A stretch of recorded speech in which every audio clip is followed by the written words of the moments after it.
تیاری کریے کہ ہندوستان کے سارے جیل چھوٹے پڑ جائیں، وہاں جگہ نہ رہے.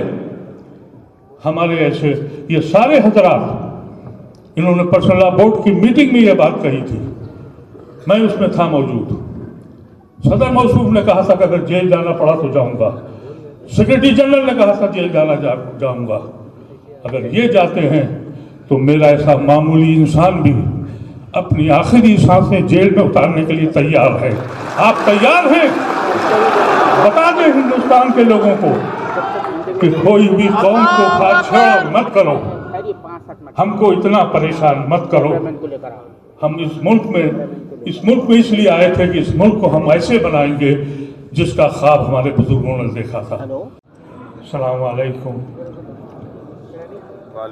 لکھنے والے لکھ لیں اور دکھانے والے دکھا دیں، اور یہ دکھا دیں کہ آج کے جلسے میں ہندوستان کی ساری جماعتوں کے عظیم شخصیت یہاں موجود ہیں. ایک سوئے ہوئے شیر کو جگایا ہے تم نے، ایک قوم جو سوئی ہوئی تھی اس کو جگا دیا ہے. شکریہ مودی صاحب.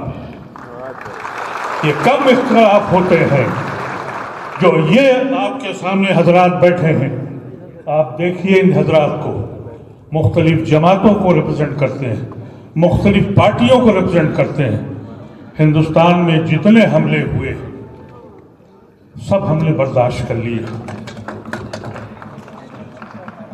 یہاں 10-11 سال سے ایک تماشا تھا، کبھی ادھر دھواں اٹھا، کبھی ادھر دھواں اٹھا، کبھی ایک بچہ لنچ ہوا، کبھی کسی کا گھر جلا، کہیں بلڈوزر چلا.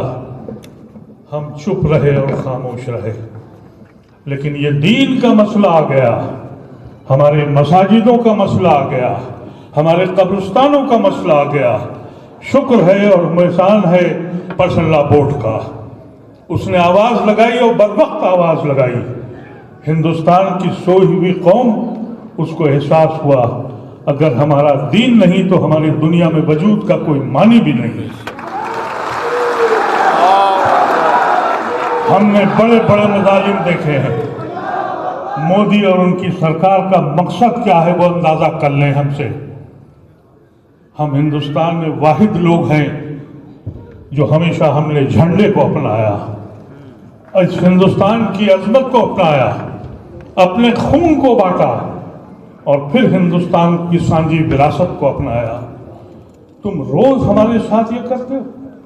ایک بات میں باور کر دوں آپ سے، سپریم کورٹ میں جو 2 مسائل اٹکے ہوئے ہیں جس پہ 5 تاریخ کو مسئلہ ہے، پورے پارلیمنٹ کے اندر ایک ممبر کہتا رہا کہ یہ غیر قانونی ہے، خدا را اس کو مت لائیے، لیکن اپنی اکثریت کے زوم میں وہ لے آئے. سپریم کورٹ یقینی طور پر اگر اس کی کو اپنی عظمت قائم رکھنا ہے، وہ محافظ ہے ہندوستان کے آئین کا، تو وہ یہ 2 یا 3 مسئلے جس پہ آج رکا بحث ہے وہ انشاءاللہ اس پہ اسٹے لگے گا. لیکن یہ مت سمجھیے گا کہ آپ کی بچت ہو گئی ہے. پورا کا پورا قانون ناقص ہے. بہت سی چیزیں ایسی ہیں جو آپ سوچ بھی نہیں سکتے. کہہ دیا کہ 12 سال سے زیادہ جس کا قبضہ ہے وہ اسی کا ہو جائے گا. ہمارا یقین یہ ہے ہمارا کہ اوقاف کی زمین جب آپ اللہ کے حوالے کرتے ہیں تو وہ ہمیشہ سے اللہ کے حوالے ہو جاتی ہے. میں کیونکہ اس کمیٹی میں رہا ہوں 2013 کے جس میں یہ ایکٹ بنا تھا، اس کا میں ممبر تھا.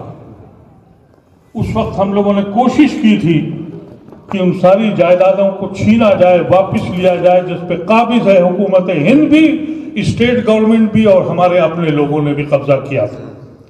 اب اگر وہ 12 سال سے قابض ہیں تو زمینیں ان کی ہو گئی.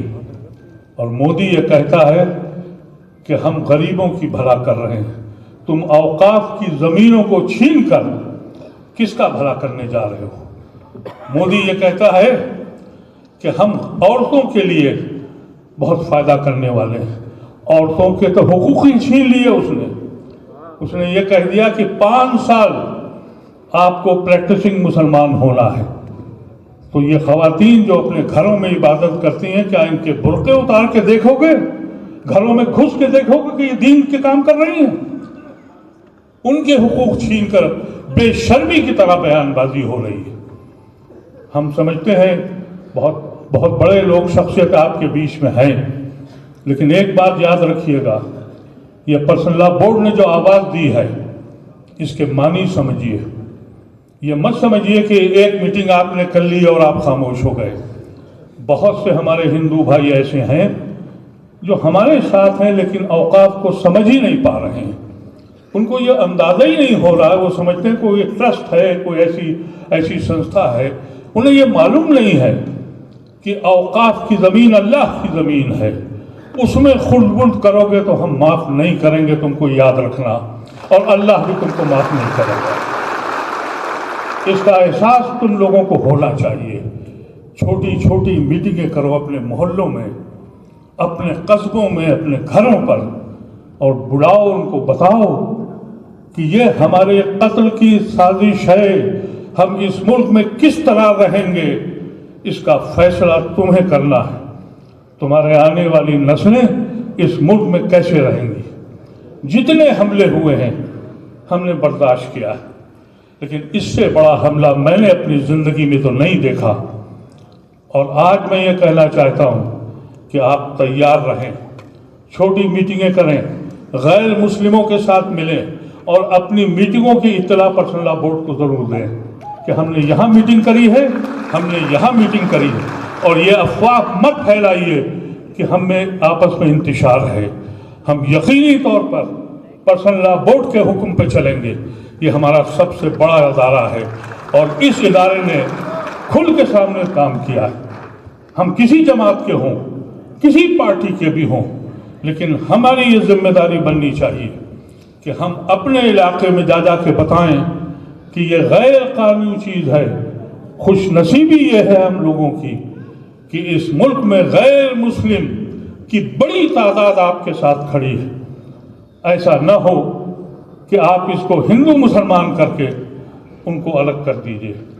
یہ سانجی وراثت کا ملک ہے، یہ گاندھی اور نہرو کا ملک ہے، اور اس لیے آج وہ آپ کے ساتھ کھڑے ہیں. لیکن اگر آپ نے ان کو رجوع نہیں کیا اور ان سے بات چیت نہیں کری تو یہ ہندو مسلمان ہو جائے گا جو مودی چاہتا ہے.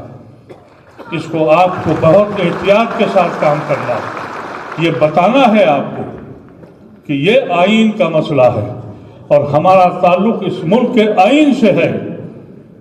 ہم نے جناح کو اسی لیے ٹھکرایا تھا کہ ہم مسلم ملک میں نہیں رہنا چاہتے تھے. ہم نے لیاقت علی خان کو اسی لیے ٹھکرایا تھا. ہم نے نہرو، گاندھی اور آزاد کو اپنایا تھا اس سمویدھان کے لیے. ہم جڑے ہیں اس سمویدھان سے، اور اگر اس سمویدھان کو توڑ دیں گے تو ہمارا کوئی رشتہ اس ملک سے نہیں رہے گا. اس لکھنے والے لکھ لیں اور جس کو کہنا ہے وہ سمجھ لیں. ہم اپنے سب سے آگے آپ کے ساتھ گھوم دیں گے، لیکن ہندو بھائیوں کو ضرور بتائیے یہ سیاسی ایک بل ہے، قطعاً سیاسی بل ہے. حکومت جو بھی فیصلے کرے گی آپ یہ مت سمجھیے کہ ایکٹ کے بعد سارے مسائل حل ہو جائیں گے. نہیں میرے عزیزوں، نہیں ہوں گے. یہ لڑائی بہت زور لڑنی پڑے گی، بہت لمبی لڑائی ہے. جب تک کہ ایسے لوگوں کو آپ حکومت سے باہر نہیں پھینکیں گے آپ محفوظ نہیں ہیں. تیاری کریے کہ ہندوستان کے سارے جیل چھوٹے پڑ جائیں، وہاں جگہ نہ رہے. ہمارے ایسے یہ سارے حضرات، انہوں نے پرسنل لا بورڈ کی میٹنگ میں یہ بات کہی تھی، میں اس میں تھا موجود. صدر موصوف نے کہا تھا کہ اگر جیل جانا پڑا تو جاؤں گا. سیکرٹری جنرل نے کہا تھا جیل جاؤں گا.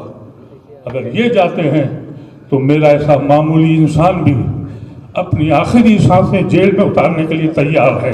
آپ تیار ہیں؟ بتا دیں ہندوستان کے لوگوں کو کہ کوئی بھی قوم کو پاچھڑ مت کرو، ہم کو اتنا پریشان مت کرو. ہم اس ملک میں اس لیے آئے تھے کہ اس ملک کو ہم ایسے بنائیں گے جس کا خواب ہمارے بزرگوں نے دیکھا تھا.